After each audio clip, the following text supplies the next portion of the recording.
This video is about the Texas Revolution. Texas gained independence from Mexico through partially very rough and tough fighting in the years 1835-36.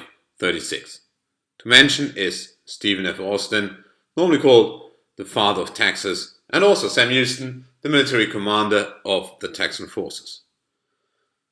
The general, president and dictator Antonio Lopez de Santa Anna was important on the Mexican side.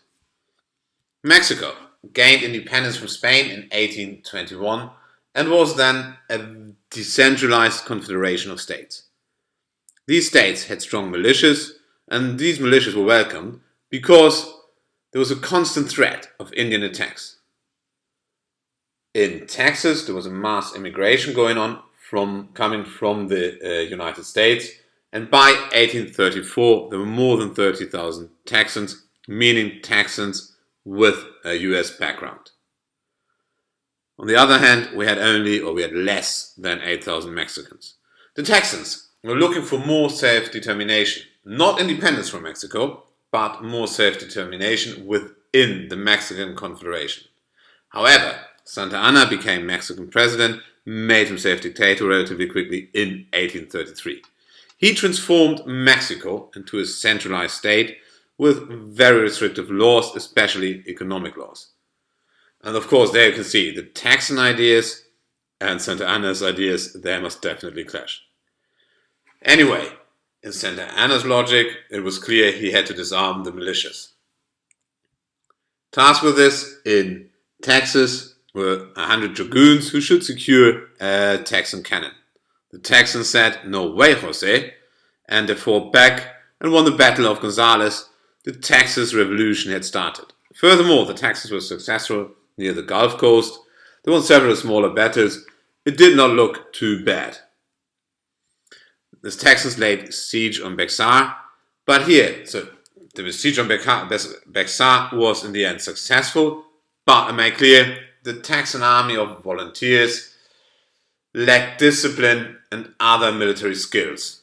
So Texan decided to form a regular army under the command of Sam Houston, and they went a step further. They formed the government, so a major step towards independence.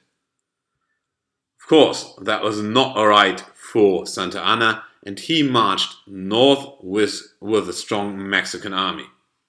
And now we have the legendary Battle of the Alamo. Santa Anna made clear he did not want to make prisoners, and the Texans were fighting ferociously. All Texans in the Alamo died, but also there were approximately 600 Mexican casualties. Furthermore, the Mexicans were successful with their Goliath campaign at the Gulf Coast, and then Santa Anna ordered a war crime, the so-called Goliath Massacre. 342 Texan prisoners of war were murdered. Sam Houston, the commander of the Texan forces, realized, at the moment, I cannot beat the strong Mexican army. So he retreated towards the US border, called the Runaway Scrape. Santa Anna, very impatient, wanted a decision, followed with a part of his troops, followed the Texans. And then there was the decisive battle of San Jacinto. The Texans won. They did not only win, they could take Santa Anna prisoner. And Santa Anna recognized the Texan independence in the treaties of Velasco. But the Mexicans in Mexico City back home said Santa Anna never had the authority to do that. Anyway, if recognized or not, Texas was independent, and that is the main result. But, as said, the Mexicans of Mexico did not recognize the independence. Hostilities went on far into the 1840s. This conflict was only resolved through the Mexican-American War of 1846. And of course, the Texan independence was a precondition for Texas joining the Union and also for the aforementioned Mexican-American War. That was the Texas Revolution in 5.